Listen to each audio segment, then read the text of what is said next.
Bella Padilla kritikal sa ospital dahil sa karamdaman nito.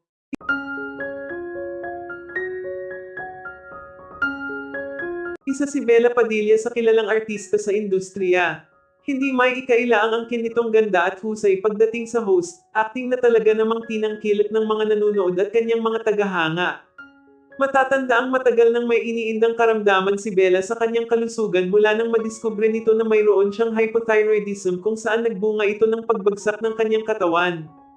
Ang sakit ni Bella ay isang sakit kung saan pinapabagsak nito ang kalusugan ng isang tao ng pagsikip ng dibdib o ang hindi maayos na paghinga. Samantala sa naging interview kay Bella inamin nito na ongoing pa din ang gamutan niya at alam umano niya na malalampasan niya din ang problemang kinakaharap niya ngayon. Hindi umano madali ngunit alam umano ni Bella na hindi siya pababayaan ng Diyos. Lahat umano ng nangyayari may dahilan kung bakit niya ito nararanasan ngayon. At naniniwala umano siya na gagaling din siya sa tulong ng ating mahal na Panginoon.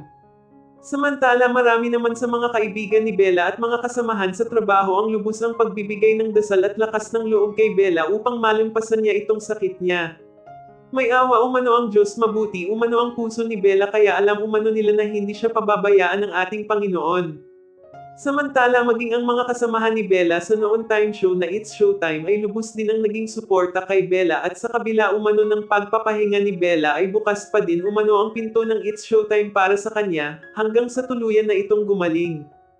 Isa si Bella sa naging host ng It's Showtime at hindi umano matatawaran ang galing nito sa hosting at talaga namang minahal ito ng mga madlang people. Samantala usap-usapan naman ngayon sa social media ang pagsugod umano kay Bella sa ospital dahil sa karamdaman nito, hirap umano itong huminga at nawalan na umano ito ng malay. Ayon sa source sa ngayon umano ay kritikal ang kalagayan ngayon ni Bella Padilla sa ospital.